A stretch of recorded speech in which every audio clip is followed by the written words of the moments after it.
Salut tout le monde, j'espère que vous allez bien. On se retrouve aujourd'hui après une longue période d'inactivité pour des raisons plus ou moins personnelles et on va travailler sur, ça sera en 10 vidéos, sur les combinaisons de thèmes tactiques. Donc aujourd'hui on a la première vidéo où on va voir la fourchette à attaque double aux échecs.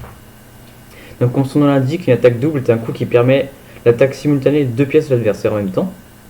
Une fourchette par exemple c'est un cas particulier attaque double où en fait ça va être une seule pièce qui va réaliser les deux menaces. On a les cavaliers qui sont très forts pour faire ces attaques là parce qu'ils se déplacent différemment toutes les autres pièces. Ils peuvent parfois prendre plusieurs pièces en fourchette en même temps, donc plus de 2, 3 ou 4, ce qu'on va voir dans les parties après. Mais toutes les pièces elles peuvent faire des fourchettes, comme les pions, les rois et bien évidemment les dames, comment elles se déplacent. Donc je vais prendre des parties où ces thèmes tactiques sont apparus, des vraies parties de maître. Donc sur cette vidéo je vais dire les noms de qui ont joué, mais si ça vous intéresse pas vous me direz dans les commentaires si ça vous intéresse ou non, voilà. Ici c'est un exemple d'une simple fourchette dans une partie entre deux maîtres. Le matériel on voit qu'il est à peu près égal, hein. Et on voit que les noirs en fait ils voudraient faire avancer leur pion, ils faire avancer leur pion en E3 et jusqu'à la dame. Donc on voit que quand ils pousseront en E3 que ça sera tenu par 3 pièces en fait. Donc c'est pour ça qu'ils ont préparé leur jeu avant. Mais E3 en fait il va pas être jouable tout de suite parce que le cavalier G4 il est en prise en fait par la tour. Mais on va voir qu'en fait la case E3 elle semble inaccessible en fait pour les noirs, mais on va voir qu'en fait on va pouvoir la mettre ici, le cavalier, sur cette fameuse case. Donc on va voir ça tout de suite, hein, pourquoi ça marche. Donc cavalier E3, imaginons, cavalier E3. Donc réponse plus ou moins logique, ça serait du coup fou prend E3. Fou prend E3, de toute façon on a fou prend E3, donc échec. Et là abandon. Pourquoi abandon des blancs? Parce que cette fois il va y avoir une nouvelle fourchette du coup entre la tour et le roi. Parce que sur roi H1 du coup il y a fou prend G5. On va voir ensuite un deuxième exemple de thème tactique fourchette attaque double. Dans cette position, parce qu'en fait on voit que là c'est attaqué. D'accord, il y a une fourchette, ils vont répondre cette fourchette par une autre fourchette. Donc cavalier H6, échec. Donc on va voir, donc déjà c'est cloué, on peut pas prendre, d'accord, parce que ça serait découvert. Donc on oblige roi H8. Et là un coup assez surprenant, plutôt très surprenant même, c'est le coup dame prend E5. Vous voyez qu'après dame prend, on a le très très fort coup cavalier prend F7. Et là voilà, c'est là qu'on a une fourchette en fait.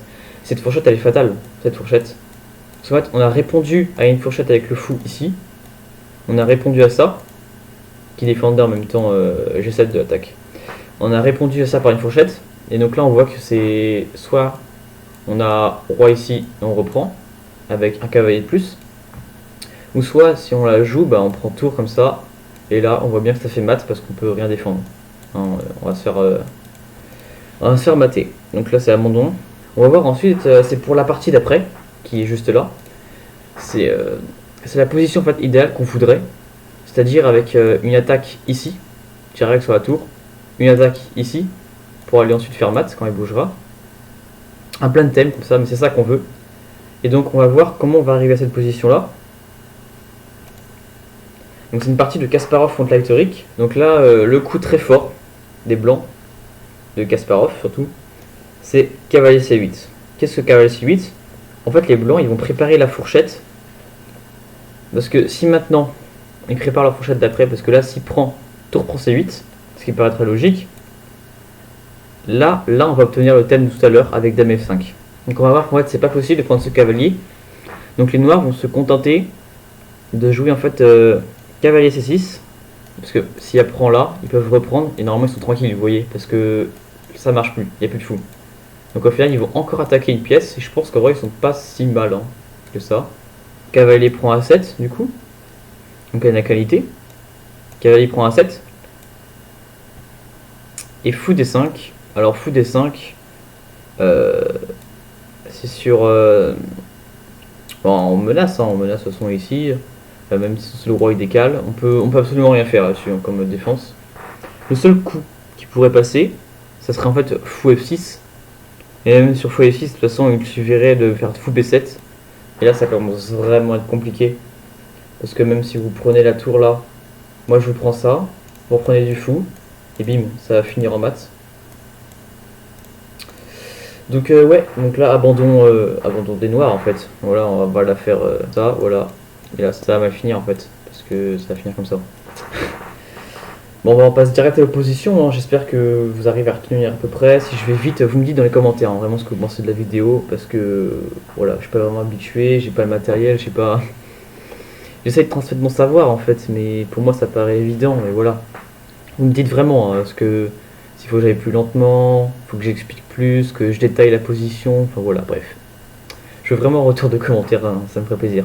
Donc on va essayer d'examiner un moment les différents contacts entre les pièces dans cette position. Donc qu'est-ce qu'on a? La dame blanche tout d'abord, on va commencer par la dame blanche. Qu'est-ce qu'elle a la dame blanche? Donc on voit qu'elle attaque le pion B5, d'accord, qui n'est pas défendu. On va vite se rendre compte que la tour A7 est menaçante, d'accord, parce qu'elle est sur une rangée quand même critique, hein, très embêtante. Là en contact du coup du cavalier D7, et potentiellement derrière la tour qui va sauter, hein, et puis le pion pouvoir avoir des idées en fait comme ça. Il basculer là, hein, un truc tout simple, en bougeant ce fou, comme des sacrifices, ou... ouais bref. C'est un truc à travailler. Donc la dame blanche elle est également menaçante en contact indirect avec le roi du coup. Le fort cavalier D5 qui est situé ici, quant à lui il menace rien pour le moment, mais il a dans le viseur les cases en fait P6 et C7. Et si on réfléchit une dernière fois encore un petit peu, on verra que la tour F7 elle n'est pas totalement en sécurité en fait, parce qu'elle est indirectement clouée par la dame blanche ici. Donc on arrive ainsi à la conclusion que les blancs sont dans une position dominante et qui pourrait bien avoir un gain forcé, donc on va le trouver ensemble. Et c'est effectivement après tour prend D7. Si la dame venait à capturer la tour en D7, comme cela, le très fort coup du coup cavalier F6 gagne en fait, parce que on va, ouais, c'est un mélange du clouage du coup qu'on va voir plus tard dans les prochaines vidéos. Là c'est cloué parce que ça tape directement sur le roi, donc on doit bouger la tour. Et il y a fourchette. Et donc on revient à cette position là, après le tour prend D7, on a l'autre option, c'est de prendre avec la tour. Et on va voir qu'en fait ça marche pas, hein, parce que ça va être suivi en mode de cavalier E7, double échec, bien retenir ça. Échec premier, échec deuxième, on a double échec sur le roi. Donc roi G7, parce que si on met notre roi ici, il y a mat. Et même dans tous les cas, de toute façon là on va faire dame G8, roi F6 forcé, et cavalier D5, mat. Maintenant on va attaquer la dernière du coup, dernier exemple. Donc celui-là ça va être un peu plus compliqué, il va falloir un peu plus suivre, après c'est fini, hein, je vous laisse. Donc c'est une partie de Kudrin contre Ivkov. Donc la tour B4 et les deux cavaliers ils semblent très très actifs, hein. Ils ont l'air vraiment menaçants en rentrant à la position. Mais en fait ils attaquent pas grand chose au final, hein, pour le moment sur l'aile dame. Le pion B2 de toute façon il protégeait une fois, deux fois. Et il a attaqué deux fois, donc c'est blanc qui gagne. Même si l'attaque sur le pion E4, elle est assez désagréable, hein. Avec ça, on est un peu gêné, hein. On va essayer de trouver quelque chose avec ça. Et il y a une défense qui consisterait en fait à bouger le fou E3, donc quelque part en fait pour pouvoir défendre avec la dame, qui serait très bien. Ou à la limite, reculer les cavaliers F5, ici. Parce que il est fort, hein. Il protège assez bien le roi, et en plus il va venir défendre notre pion. Mais on va se rappeler quand une menace elle est difficile à parer, en fait elle doit être dans la mesure du possible contrée par une menace encore plus forte. C'est-à-dire qu'il ne faut pas se contenter quand on vous menace, quand on vous menace de prendre un pion ou une tour, il ne faut pas juste défendre, vous pouvez défendre, hein. Mais ce qui est conseillé en fait c'est de défendre et répliquer par une attaque encore plus forte. Je sais pas si je me fais comprendre. Donc maintenant j'aimerais qu'on analyse encore cette position, parce qu'elle est très intéressante, qu'on voit qu'est-ce qui est fort. On a le cavalier F5 qui est très fort, mais il va avoir besoin d'aide en fait pour mater, pour faire quelque chose. Parce que là il a une bonne case. Bon, ça qui est gênant, du coup c'est pour ça qu'il va falloir aller très vite. Ça qui est gênant. Donc en fait on va pouvoir mater ou faire des trucs désagréables. On aurait bien aimé avoir le soutien de la dame. Notamment si on arrivait à mettre en fait une dame ici. Ça aurait été bien parce qu'on aurait pu avoir cavalier H6, gain sur la dame. Donc on va revenir dans la partie maintenant. Donc la dame blanche n'est pas en G4, mais elle est bien en E2. Et le cavalier F3, il bloque le passage. On voit bien qu'il bloque ce passage qu'on aimerait avoir avec la dame. Et bien en fait, le cavalier il n'est pas figé en F3. Il peut se déplacer. Donc comment on va faire sans perdre de temps, parce qu'on est vraiment très pressé là, parce que cette menace, vraiment, si on bouge notre cavalier, on va avoir un jeu très passif et je pense que la dame va faire quand même assez de valeur sur le terrain. Donc on va menacer quelque chose d'encore plus fort, comme j'avais dit. Mais comment? Bah, la réponse en vrai elle n'est pas difficile, hein. Vous pouvez mettre sur pause pour essayer de chercher. Voilà, je vous laisse chercher sur pause. Et pour ceux qui ont la flemme ou si vous avez cherché là correctement, donc le sacrifice c'est cavalier prend E5. Donc on a toujours 5 imprises. Donc ça attaque la dame noire, d'accord. Dame E8 pour maintenir une pression là-dessus. Parce que là il va servir plus à rien, on aura vraiment ça qui est très très imposant. Qui vont vraiment littéralement détruire ça. Pion prend E5 ça marche pas. Ce pion prend E5 ce sera direct du coup dame G4 et on retrouverait ce qu'on avait dit tout à l'heure. Vous vous en souvenez? Avec le cavalier là et l'attaque sur la dame. Donc ça on va le retrouver. Ça on n'a pas envie. Donc on va faire dame E8. Dame E8 c'est safe. Et quand même dame G4. Quand même dame G4. Dame prend E5. Parce qu'on comme ça on va protéger cette case et en même temps on gagne un cavalier. D'accord. On a aussi le coup fou F6 qui était possible. Hein. Mais après fou F6 on aura le cavalier là qui viendra en D7. En fait qui va rechasser. Bon je vais vous montrer juste. On va faire une petite aparté. On va juste le remettre là. Si on avait fou F6 là, on aurait juste cavalier D7 en fait, qui rattaque là. Et si jamais il y a dame prend, bah il y a encore le même schéma hein, et on regagne la dame. Donc c'est vraiment sur ça qu'on va travailler, c'est sur une attaque double. Donc on va revenir là, tac, comme ça. Donc dame prend, donc dans la partie c'est dame prend. Cavalier H6 quand même. Et oui là vous le voyez, cette île dans votre tête. Donc roi F8 pour fuir. Et dame prend C8, dame prend C8 ça fait mal quand même. Dame prend C8 ça abandonne. Parce qu'ils ont une qualité. Ils ont même ça qui est en prise.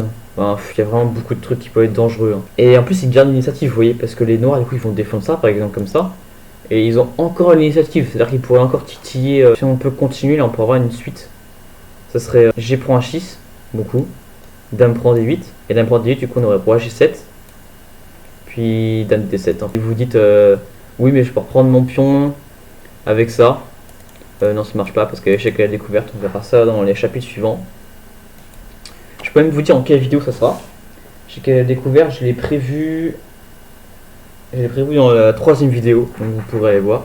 Donc pour résumer, on avait dit qu'au début, ces cavaliers ils étaient actifs. En fait, pas du tout parce qu'ils étaient actifs sur l'aile dame en fait. Mais nous, qu'est-ce qu'on voulait? Nous, qu'est-ce qu'on voulait? C'est déranger le roi et attaquer ça, ces pièces qui étaient là. Donc on n'avait pas besoin de l'aile dame. Donc déjà, c'était un bon point pour nous parce qu'on avait 3 pièces. Donc 3, ça fait 6, plus 5, 11. Donc 11 points de pièces qui étaient complètement à l'écart de la position. Donc c'est abandon des noirs. Donc voilà, j'espère que cette vidéo ça a plu. Mais dites-moi vraiment dans les commentaires, hein, je veux savoir, je veux des retours. Juste dites-moi vraiment ce qui cloche, hein, parce que comme ça je vais m'améliorer et on pourra du meilleur contenu. Si vous êtes intéressé, du coup j'ai un Discord, je mettrai le lien dans la description. Où on est plein de coachs hein, à faire des vidéos, à donner des cours, faire des streams. Il y a des tournois tactiques, c'est vraiment incroyable comme serveur, hein, je vous conseille vraiment. Et puis voilà, j'espère que vous avez bien aimé cette vidéo, que vous avez appris des choses, que vous avez pris ce thème par exemple, que vous avez juste revu des bases. Sur ce, je vous souhaite une bonne journée et on se retrouve pour la prochaine vidéo. Allez, salut!